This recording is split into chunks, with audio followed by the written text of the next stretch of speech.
War Thunder did a fantastic job of an April Fool's event for 2021, with tanks, drones and technology from the year 2077, although thankfully much less of a buggy release than the game it was inspired by, as well as a cartoony, arcade, stupid event in the form of the spin-off game mode of Disney's Tailspin. But besides just how close to the line of copyright Gaijin Entertainment could get without landing themselves in a lawsuit, what exactly could these events have been testing? Before we get started, a quick shout out to our video sponsor. If you enjoyed these events' level of craziness, that's every day in Iron Conflict, an online multiplayer action strategy game featuring all sorts of tanks, artillery, aircraft, infantry and... Oh, you thought we were done? Well, the team behind Iron Conflict actually reached out to me to let me know that the game is now host to a whole family of attack helicopters, such as the legendary Cobra, Z-10 or Viper. Build your own combination of 3 unit types for each battle, including these new rotary birds with multiple unique weapons and abilities to help the budding commander wreak havoc out in the battlefield. Choose how you play and what to specialise in, or attempt to master every combination possible. You've got hundreds of iconic vehicles across multiple nations, with more coming soon, like Britain and Russia, huge dynamic battlefields with as many as 60 units in play, and continuous updates bringing more content to you. With new maps and features as well, there's never been a better time to hop into early access and check it out. Iron Conflict, proud sponsors of the Scottish Koala. It's no secret that many of Gaijin's April Fool's joke events have also served as open test platforms for potential new developments in the regular game. Initially, they were just stupid fun, flying ponies with laser guns or inflatable tanks firing potatoes and carrots. But all that changed when in 2016 we saw playable ships in the form of the Golden Hind, a galleon from the 1500s. Now this was obviously vastly different to what was ever going to make it into the game. I mean, this ship is old even by age of sail standards. But this was the first time that an April Fool's event consisted of something we knew could be implemented into the game, and players loved it. A few months later, after Gamescom that year, boats like the Project 1124 became available to players, allowing them to access the closed beta for War Thunder Naval Forces. The rest is history, but we enjoyed it at the time. This set a trend, which was followed when April Fool's 2017 brought us the T-90A and Leopard 2A5 main battle tanks, along with the Apache and Hind helicopters, all vehicles that are now in the regular game, because the players said we loved it. Now, 2017's event has probably been the most popular, certainly the one that shaped the game the most over the years, but officially, it was a test for smoke mechanics, something that wasn't in the game at the time. Gaijin used the response of the player base to the 2017 event to inform the development of the game, and later that year, in fact just after I started making content on this channel, the T-64A and MBT-70 were added, the most modern vehicles in the game. Later, we got the Abrams, the Leopard 2, and eventually attack helicopters came back too, leading us to today, where we have several vehicles in War Thunder newer than War Thunder itself. This was a genius move by Gaijin, because these April Fool's events required relatively little work comparatively. Only quite simple models and assets, and you had a game mode that was very enjoyable to see for a day or two. The ships,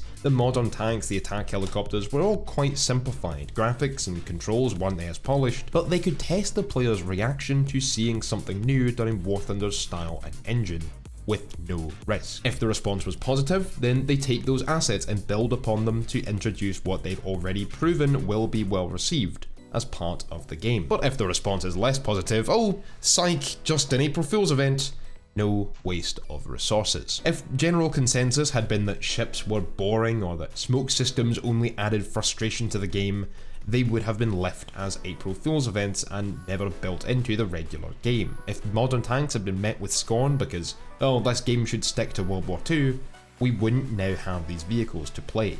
Side note, anybody saying that Gaijin should go back to focusing on the World War II part of the game instead of top tier, no, they shouldn't, because it's not where the money or the player's focus is anymore.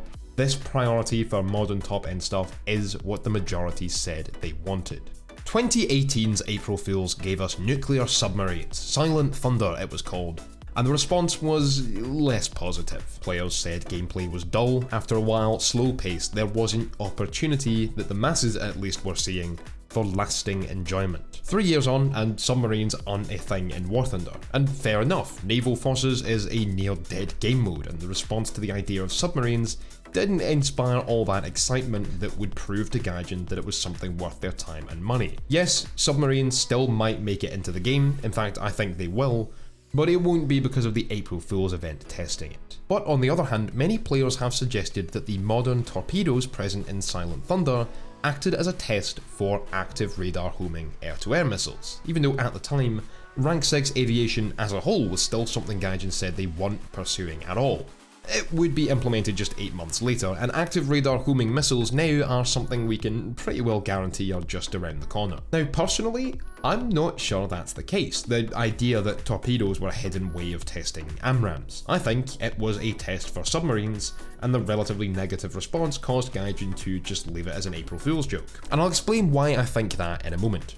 Moving on, 2019 then brought us UFOs in a mode that was weirdly advertised to be something completely different. But we got to play flying saucers with laser guns, at least while you were flying conventionally with them. Press a keybind and you'd end up in hover mode, low to the ground, with a more conventional gun and a shield. Enter the water and you've got different gameplay again. Now, players suggested that this event was a test for VTOL, and although Harrier jump jets are now a thing in game, this is just wrong. This event was not a test for VTOL mechanics.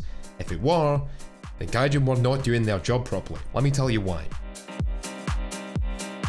See, Gaijin do not release April Fool's events to test the workings of individual game mechanics. Neither playable ships nor smoke were being tested to see whether or not they worked from a technical perspective. They already worked before the event was released, as you'd rightly hope, or it wouldn't have been a very good event. Mechanics like that aren't tested publicly, they're tested internally, and they're almost always at least working by the time any of us see them. That is Gaijin Entertainment's job. Gaijin used these risk-free April Fool's tests not as a substitute for doing their job properly, but to test the waters as far as player opinion in response to those mechanics. How does a tank match play out when the tanks have access to smoke grenades? Do the players enjoy this experience of playing naval vessels? To reiterate, they're not testing for bugs with the golden hind to make sure that the release of naval CBT is bug-free because A, it wasn't, and B, this April Fool's test was jerry-rigged in a couple of weeks and was completely different to the regular gameplay. It was going to be a bit buggy, and any bugs fixed for it would not translate to the regular game anyway. Helicopter flight models were pretty crap in 2017's April Fool's, and the armour of the tanks was basically just modelled as a whole bunch of steel plates with massive modifiers to their effective thickness. It didn't make a whole lot of physical sense. This event was a way of seeing whether this would be popular enough to be worth developing into the game, and VTOL as an individual mechanic makes no sense to test in that same way. Now, Gaijin may have been developing modifications to their physics engine to allow VTOL aircraft to work in-game already, without being massively buggy or a pain in the ass to use. They had to anyway for helicopters to work in 2018, and this would have allowed them to give us these flying saucers and for the flight mechanics to even be possible. But they were 100% not testing VTOL mechanics for Harriers by making this UFO April Fool's. Okay, so what were they testing for then? Anything? Well, in my opinion, yes, but it's something else that received a more negative response, and so they left it on the video game equivalent of the cutting room floor, and that is fully combined battles. As I said, in this event you went from air to land to sea. 3 capture points, 1 up in the skies above mountains, 1 low down in the city, and 1 underwater. This was a test to see if aircraft, tanks, and ships could all function in the same match, and how that might work or why it might not. It would have made no sense to test this publicly as exactly what it was, especially not in place of an April Fool's event. That would have been pretty bland. So Gaijin hid it with funky models and wacky gameplay that also allowed them to conveniently test some different things entirely. For example, what happens when one player in one vehicle can seamlessly transition from air to land to sea in seconds?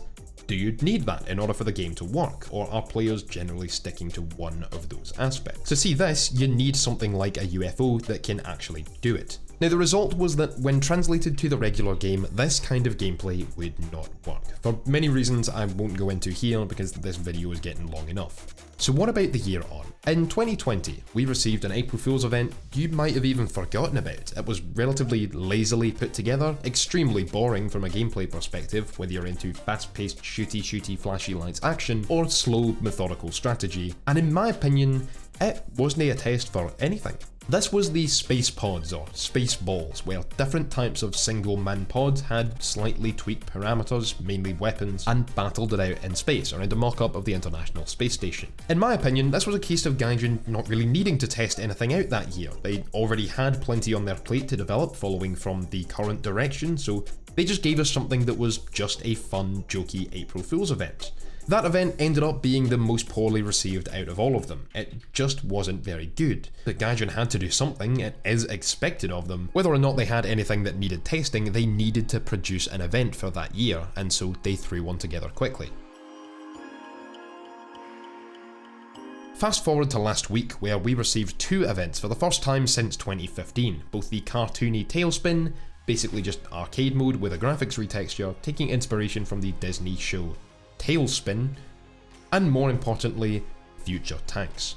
Okay, admittedly at first I enjoyed Tailspin more. I thought the graphics were wacky, the airships were cool, the sound effects were incredibly well designed, and the fact that we had a triplane in War Thunder was just awesome. But was this event a test for anything? No. And that's why I think the Warfare 2077 event is the more important here. After spending a good while both privately and during our recent 24-hour livestream, which is where this background footage is coming from, shout out to the 1700 of you who popped in for that, it was a lot of fun. But after spending time learning all the different facets and controls of this game mode, I enjoyed it much more than Tailspin. Was it a test for anything explicitly though? Maybe? There were several mechanics present in this event that could conceivably make it into the game, hard kill active protection systems for example. But just as with VTOL jets, this doesn't require a public opinion poll before adding it, it just needs internal testing to make sure it works mechanically.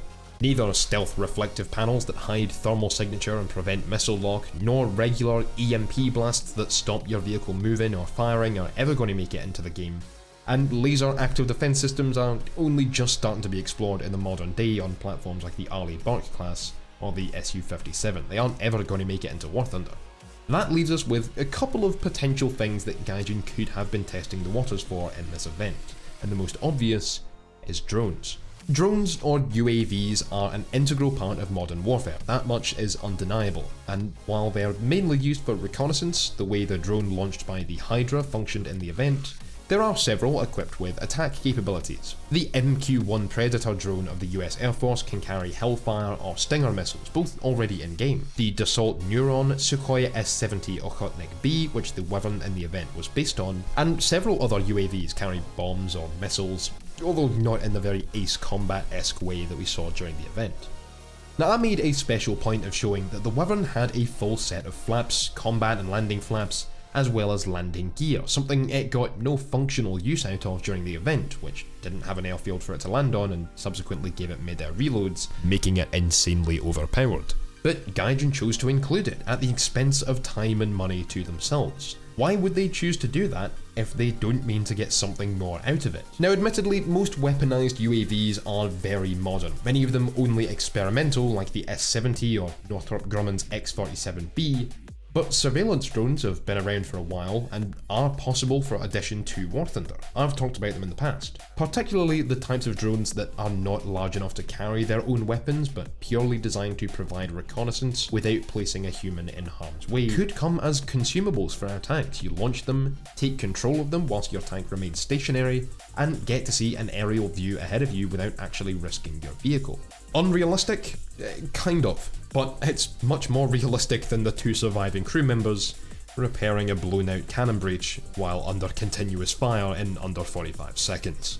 That's not the only option though. Given the mechanics of the ATGMs in this event fired by the Minotaur tank, the Hydra missile artillery thing, and the Paris Arrow missiles that the Wyvern could use. With these, you had the ability to either lock onto a target before firing them as fire and forget missiles, or fire them first and find a target for them from the bird's eye view, then locking onto them and letting them guide themselves while you launched another one, or just kept moving. This is actually how many air-to-ground missiles work from more modern jets. It's how the torpedoes worked in 2018, although you couldn't lock them before launch, you had to guide them part of the way, and it's also very similar to how active radar homing missiles work. I have two problems with this though. The first being that if Gaijin wanted to test the player's response to the mechanics of more modern jets and their missiles, then they probably shouldn't have as good as confirmed the F-14 Tomcat to us months ago. An April Fool's test at this point is purely an opinion poll. Even a negative response wouldn't have changed the course of development. Perhaps it might delay their introduction, just like how Sparrows weren't around for the F4 Phantom until months after it was added to the game, but these things are coming, regardless of how players respond to them.